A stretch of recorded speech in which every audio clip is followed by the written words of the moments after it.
नमस्कार, मैं हूं आपके साथ गौरव राजेंद्र। बुलेटिन की शुरुआत करते हैं। राज्यपाल हरिभाऊ बागड़े ने कहा कि शिक्षा जीवन को गढ़ती है। उन्होंने कहा कि निजी क्षेत्र की शिक्षा प्रसार में महत्वपूर्ण भूमिका है। राज्यपाल हरिभाऊ बागड़े सोमवार को अपेक्स यूनिवर्सिटी के तृतीय दीक्षांत समारोह में संबोधित कर रहे थे। उन्होंने कहा कि भारत के पश्चिम के ज्ञान के आरंभ से ही बहुत आगे रहा है, लेकिन अंग्रेजी शिक्षा पद्धति ने हमें हमारे ज्ञान से निरंतर दूर किया है। उन्होंने भास्कराचार्य की चर्चा करते हुए गुरुत्वाकर्षण के सिद्धांत के बारे में न्यूटन से पहले उन्होंने बता दिया था कि उन्होंने कहा कि भारत ने ही दशमलव का ज्ञान पूरे विश्व को दिया है।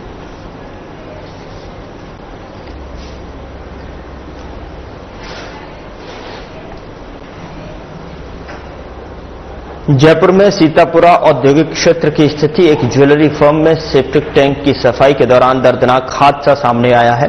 टैंक में उतरे 8 मजदूरों में 4 की दम घुटने से मौत हो गई, जिनमें ठेकेदार का भाई भी शामिल है।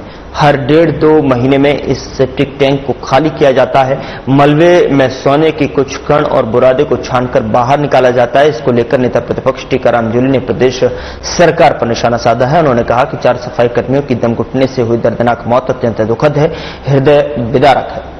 और वहीं जूली के प्रदेश सरकार पर निशाना साधते हुए कहा कि यह हादसा बीजेपी सरकार की घोर लापरवाही और सफाई कर्मियों की सुरक्षा के प्रति उसकी उदासीनता को उजागर कर रहे हैं। ये न केवल मानवता के खिलाफ अपराध है, बल्कि बीजेपी सरकार की नाकामी का जीवंत प्रमाण है। उन्होंने सरकार से मांग की है कि मृतकों को आर्थिक सहायता प्रदान करे, हादसे की उच्च स्तरीय जांच करवाकर दोषियों पर कड़ी कार्रवाई की जाए। भविष्य में इस तरह की घटनाओं की पुनरावृत्ति न हो, इसके लिए ठोस कदम उठाए जाएं।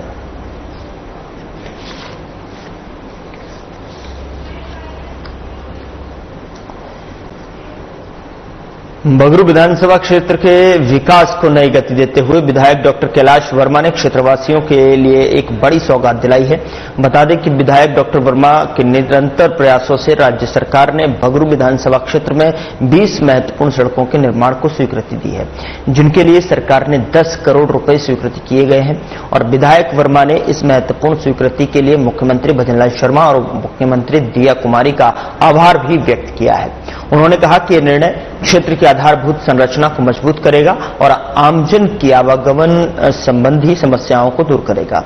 विधायक वर्मा ने प्रेस नोट जारी कर कहा कि इन सड़कों का निर्माण सार्वजनिक निर्माण विभाग के माध्यम से किया जाएगा।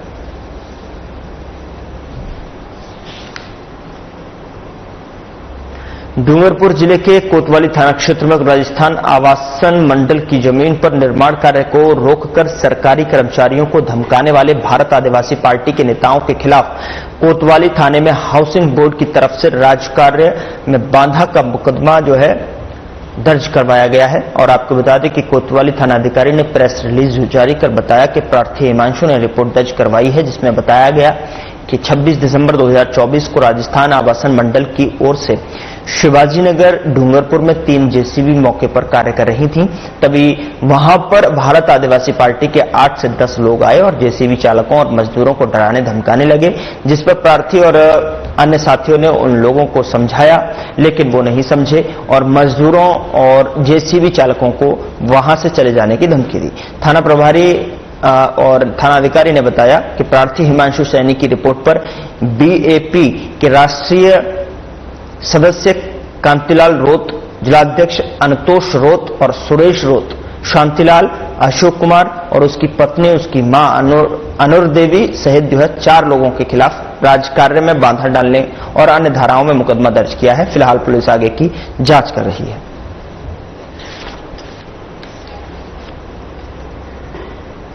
उधर भारतीय जनता पार्टी के राष्ट्रीय अध्यक्ष जेपी नड्डा का आगमन आगामी 31 मई को जयपुर में होगा। उनके आगमन को लेकर बीजेपी प्रदेश कार्यालय जयपुर में बैठक संपन्न हुई है और इस बैठक में प्रदेश अध्यक्ष सहित तमाम नेताओं ने शिरकत की।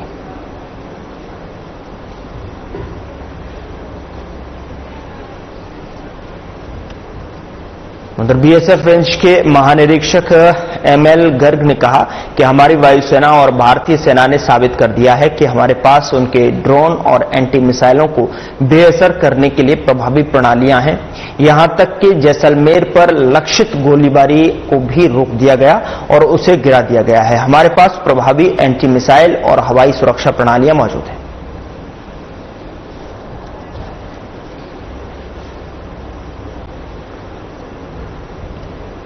आइए अब बात करते हैं कोरोना को लेकर। भारत में कोरोना के केस अचानक बढ़ने लगे हैं और वहीं राजस्थान के जोधपुर में भी कोरोना ने एक बार फिर से दस्तक दे दी है। इसको लेकर सीएमएचओ सुरेंद्र सिंह शेखावत ने कहा कि एम्स में कुछ भर्ती मामले सामने आए थे जहां मरीजों को अन्य बीमारियों के कारण रेफर किया गया था और उन्हें कई जिलों से भर्ती कराया गया था। जब उनका कोविड प्रोटोकॉल के तहत परीक्षण किया गया तो वे पॉजिटिव निकले, लेकिन वे पूरी तरह से स्वस्थ थे और उनमें कोई भी गंभीर लक्षण नहीं था।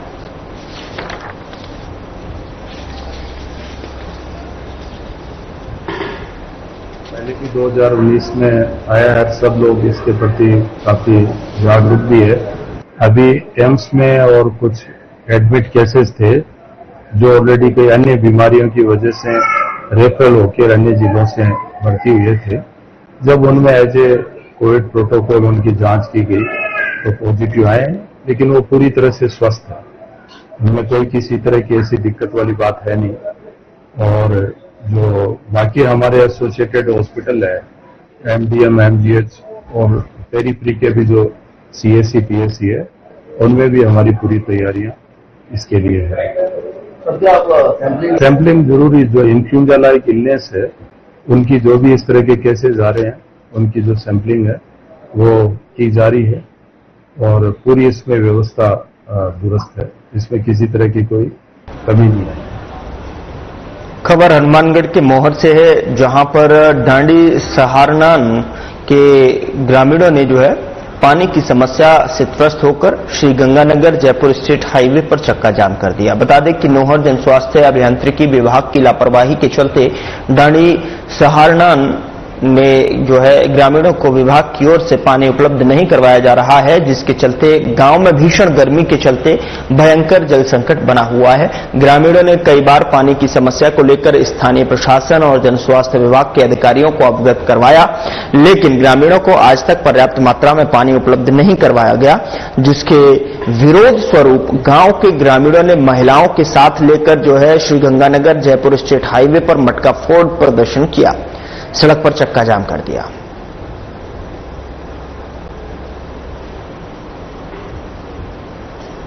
और अब खबर जोधपुर से है। जोधपुर जिले के फलौदी के मतौड़ा गांव में जहां पर युवक का अपहरण कर मारपीट का मामला सामने आया है। सूत्रों के अनुसार युवक को निर्वस्त्र कर पीटने की घटना का वीडियो बनाकर सोशल मीडिया पर वायरल किया गया था। वहीं पुलिस ने मामले में छानबीन करते हुए आरोपियों को गिरफ्तार किया और बाजार में घुमाया ताकि आमजन में विश्वास और अपराधियों में खौफ कायम रहे। फिलहाल पुलिस आगे की तफ्तीश में जुटी हुई है।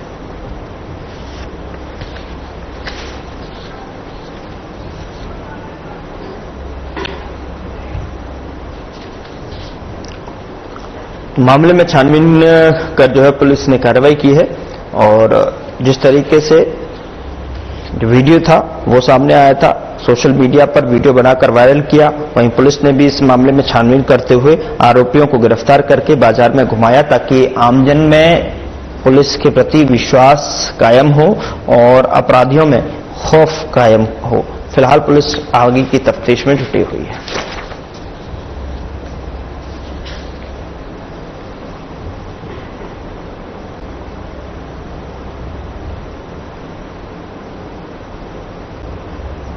धौलपुर पुलिस की 72 टीमों ने अलग अलग 337 स्थानों पर दबिशें देकर वारंटियों, हिस्ट्री शीटर, अवैध खनन, अवैध शराब, अवैध हथियारों की धरपकड़ अभियान और वांछित अपराधियों सहित कुल 172 अपराधियों को गिरफ्तार किया है। बता दें कि अवैध शराब की धरपकड़ में 9 मामले दर्ज कर 8 आरोपियों को दर्ज और गिरफ्तार कर उनके कब्जे से अवैध देशी शराब के 554 पौवे और 20 लीटर अवैध हथकड़ कच्ची शराब और बाइक जब्त की है। अवैध हथियारों की धरपकड़ में 4 प्रकरण दर्ज कर 4 व्यक्तियों को गिरफ्तार कर 4 अवैध कट्टा जब्त किए गए हैं। इस अभियान में करीब 282 पुलिस अधिकारियों और जवानों की 72 टीमें ने कार्रवाई की है और भाग लेकर 337 स्थानों पर दबिश देकर 172 व्यक्तियों को गिरफ्तार किया है।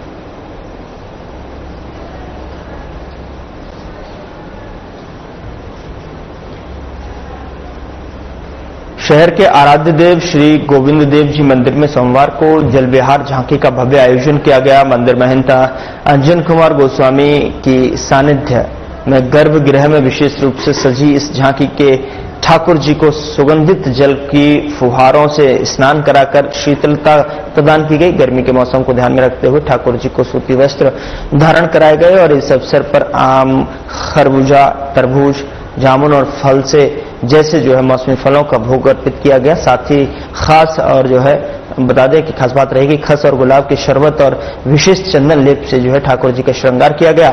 झांकी को देखने के लिए श्रद्धालुओं की भारी भीड़ उमड़ पड़ी।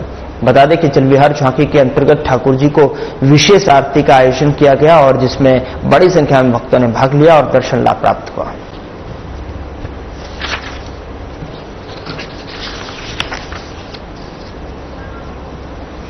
उधर बारा पुलिस ने डॉक्टर वैभव चावला हत्याकांड का सनसनीखेज खुलासा करते हुए 2 आरोपियों को गिरफ्तार करने में सफलता हासिल की है। दोनों ही आरोपी मृतक डॉक्टर वैभव चावला के साथ में कोयला सामुदायिक स्वास्थ्य केंद्र में कार्यरत थे। ये घटना व्यक्तिगत रंजिश और कार्यस्थल के विवादों का एक विभत्स परिणाम बनकर सामने आई। जांच में सामने आया कि डॉक्टर वैभव चावला और अशोक कुमार वर्मा के बीच में पहले इंजेक्शन लगाने को लेकर विवाद हुआ था। बाद में सुलह हुई, लेकिन अशोक वर्मा अक्सर ड्यूटी से गायब रहता या देर से आता था। डॉक्टर चावला उनकी अनुपस्थिति दर्ज कर देते थे, जिसे अशोक वर्मा बिना अनुमति के काट कर अपने हस्ताक्षर कर देते थे। इसके चलते डॉक्टर चावला ने अशोक वर्मा को 4 से 5 बार कारण बताओ नोटिस जारी किए थे, जिससे अशोक वर्मा उनसे गहरी रंजिश रखने लगा। अशोक ने अपनी यह नाराजगी साथी शंकरलाल बैरवा को बताई और दोनों ने मिलकर डॉक्टर चावला को सबक सिखाने की ठान ली।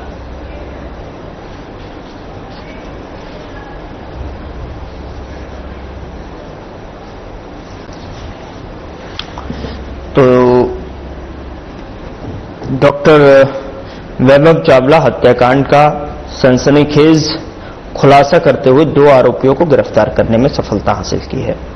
जो इस छायाचित्र में आप देख रहे हैं, ये 2 आरोपी जिन्हें पुलिस ने पकड़ने में, यहां तक पहुंचने में, कार्रवाई करने के दौरान एक बड़ी सफलता हासिल की है और बड़ी सफलता के रूप में पुलिस बल इस कार्रवाई को देख रहा है और सनसनीखेज इस मामले में पूरी तरीके से खुलासा किया है। पूरी वारदात के घटनाक्रम को जो है यहां मीडिया के सामने रखा और साथ ही जो 2 आरोपी थे उनको भी गिरफ्तार किया गया है, जो इस तस्वीर में आपको दिखाई दे रहे हैं। मृतक डॉक्टर वैभव चावला के साथ में कोयला सामुदायिक स्वास्थ्य केंद्र में जो है कार्यरत थे और ऐसे में ये घटना व्यक्तिगत रंजिश और कार्यस्थल के विवादों का एक विभत्स परिणाम बनकर सामने आई है। व्यक्तिगत रंजिश मतलब आपको समझा सकते हैं कि जिस तरीके से आपसी मतभेद हुआ, उसके बाद जो है आपस में ही दोनों में जो है कलह देखने को मिली और जो जहां पर दोनों कार्यरत थे, जिस ऑफिस में, वहां पर ये दोनों एक दूसरे के सामने जो है रंजिश के तौर पर और विवादों के बाद जो है इस का परिणाम रंजिश में बदलते हुए दिखाई दिया। जांच में सामने यहां पर पुलिस ने खुलासा करते हुए बताया कि वैभव चावला और अशोक कुमार वर्मा के बीच में पहले इंजेक्शन लगाने को झगड़ा हुआ था। फिर वो जो है लेट आने लगा, ड्यूटी से गायब रहता और आकर जो है हस्ताक्षर कर देता था और ये जो है कब देखते ही देखते विवाद रंजिश में बदल गया और उसका परिणाम वैभव चावला की हत्याकांड से हुआ। राजधानी जयपुर के मानसरोवर में राष्ट्रीय लोकतांत्रिक पार्टी के अध्यक्ष और नागौर सांसद हनुमान बेनीवाल के नेतृत्व में युवा आक्रोश महारैली का आयोजन किया गया, जिसमें प्रदेश भर के युवाओं ने भाग लिया। बता दें कि पुलिस उपनिरीक्षक भर्ती को रद्द करने और राजस्थान लोक सेवा आयोग के पुनर्गठन की मांग को लेकर जयपुर में इस रैली का आयोजन किया गया। युवाओं ने पुलिस उपनिरीक्षक भर्ती को रद्द करने की मांग दोहराते हुए कहा कि अब तक 53 पुलिस उपनिरीक्षकों सहित 100 लोगों की गिरफ्तारी होने के बावजूद भजनलाल सरकार की खामोशी सरकार पर बड़ा सवाल कर रही है।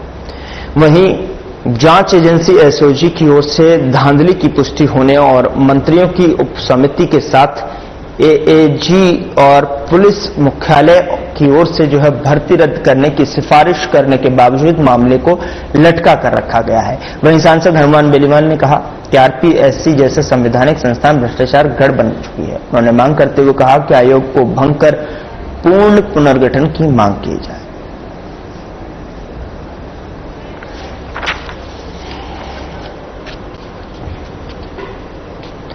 राज्य के ग्रामीण विकास और पंचायती राज राज्य मंत्री ओटाराम देवासी ने रविवार को सिरोही जिले के पंचायत समिति क्षेत्रों में जनसुनवाई की। बता दें कि केंद्र और राज्य सरकार की योजनाओं के अंतर्गत करवाए गए विकास कार्यों का लोकार्पण किया गया। कार्यक्रम को संबोधित करते हुए राज्य मंत्री देवासी ने कहा कि केंद्र और राज्य सरकार की ओर से संचालित योजनाओं के तहत जिले में विकास के काम करवाए जा रहे हैं। जनसुनवाई के माध्यम से ग्राम पंचायतों में कामों की जानकारी ली जा रही है, साथ ही ग्रामीणों से उनकी समस्याएं सुनकर उनका समाधान किया जा रहा है। इस मौके पर कई अधिकारी, जनप्रतिनिधि और आम लोग मौजूद रहे।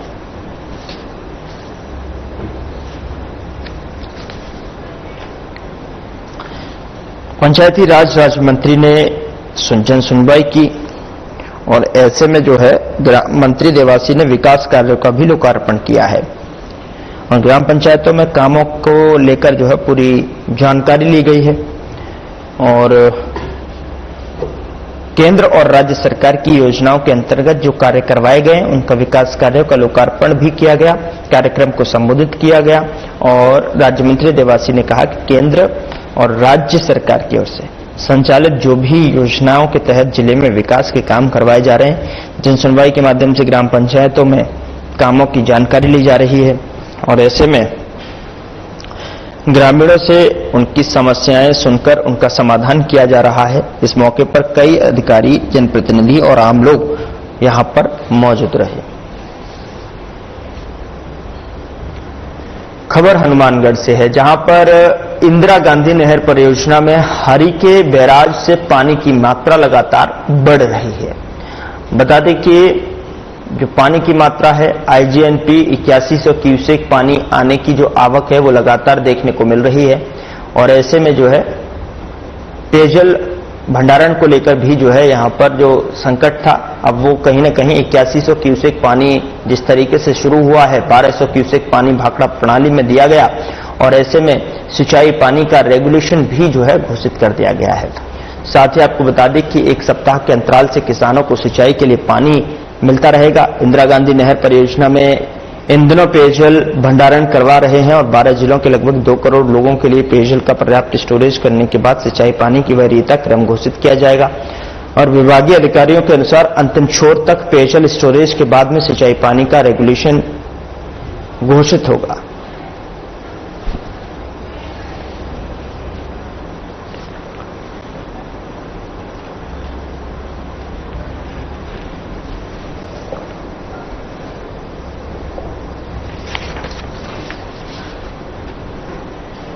खबर हनुमानगढ़ के नोहर से है, जहां आपनी योजना के कर्मशाना और पांडुसर उपखंड के गांव रानीसार, जोखासर, पांडुसर और कर्मशाना के गांव में आपनी योजना के पाइपलाइन से पानी के अवैध कनेक्शन काटे गए।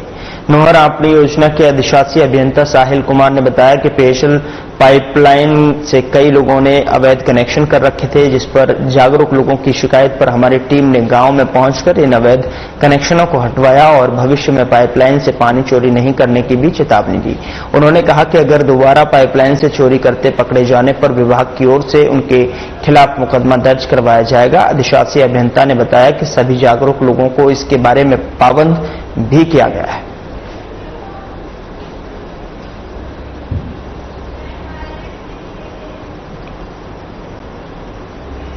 राजस्थान में भजनलाल शर्मा ने अपराधियों के खिलाफ बुलडोजर की कार्रवाई को तेज कर दिया है और इसके तहत पुलिस और प्रशासन ने ब्यावर जिले में कुछ दिन पहले डंपर से जो है उल्टा लटकाकर अमानवीय तरीके से मारपीट करने के मामले में कार्रवाई करते हुए आरोपी तेजपाल सिंह के अवैध अतिक्रमण को ध्वस्त किया। बता दें कि आरोपी तेजपाल सिंह ने अपनी निर्माणाधीन सीमेंट फैक्ट्री के पास सरकारी जमीन गैर मुमकिन पहाड़ पर अतिक्रमण करने के करीब 1 बीघा जमीन को कब्जा रखा था और जिस पर पुलिस और प्रशासन ने कार्रवाई करते हुए बुलडोजर चला दिया।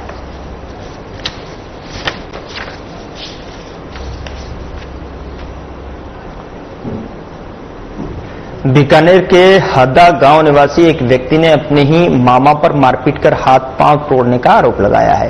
प्रार्थी रूपाराम ने बताया कि उसके नाना नानी ने उनको मकान बनवाकर रहने की इजाजत दी थी लेकिन उसके मामा मामी ने मारपीट कर बाहर निकाल दिया। वहीं उसने आरोप लगाया कि पुलिस उसके साथ हुई मारपीट के काफी देर बाद मौके पर पहुंची और उन्होंने पुलिस अधीक्षक से निष्पक्ष जांच करवाकर हमलावरों को गिरफ्तार कर हादा थाना अधिकारी को निलंबित करवाने की मांग की है।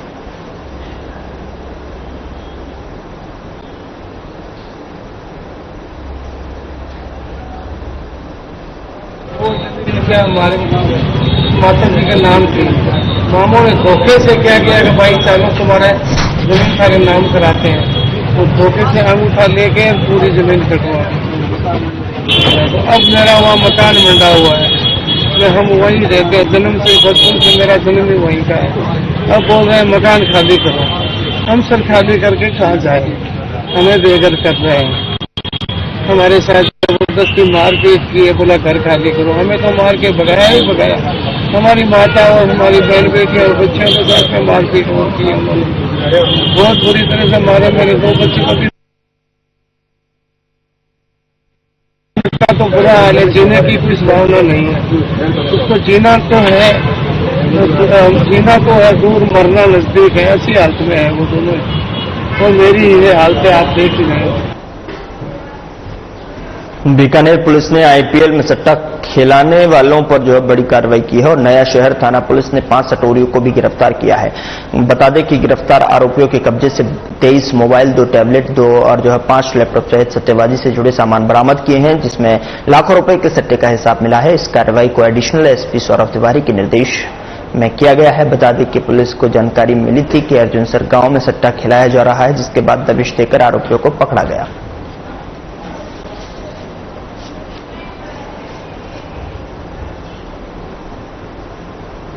खबर अलवर से है, जहां पर रैणी थाना क्षेत्र के गांव सालोली में पारिवारिक विवाद के चलते एक मां अपने 2 बच्चों के साथ को लेकर एक कुएं में कूद गई।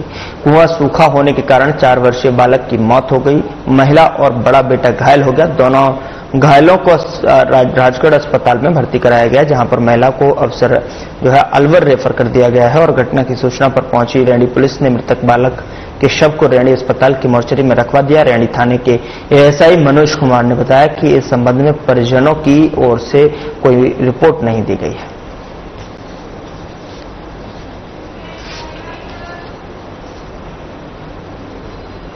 फिलहाल बुलेटिन में इतना ही। नमस्कार।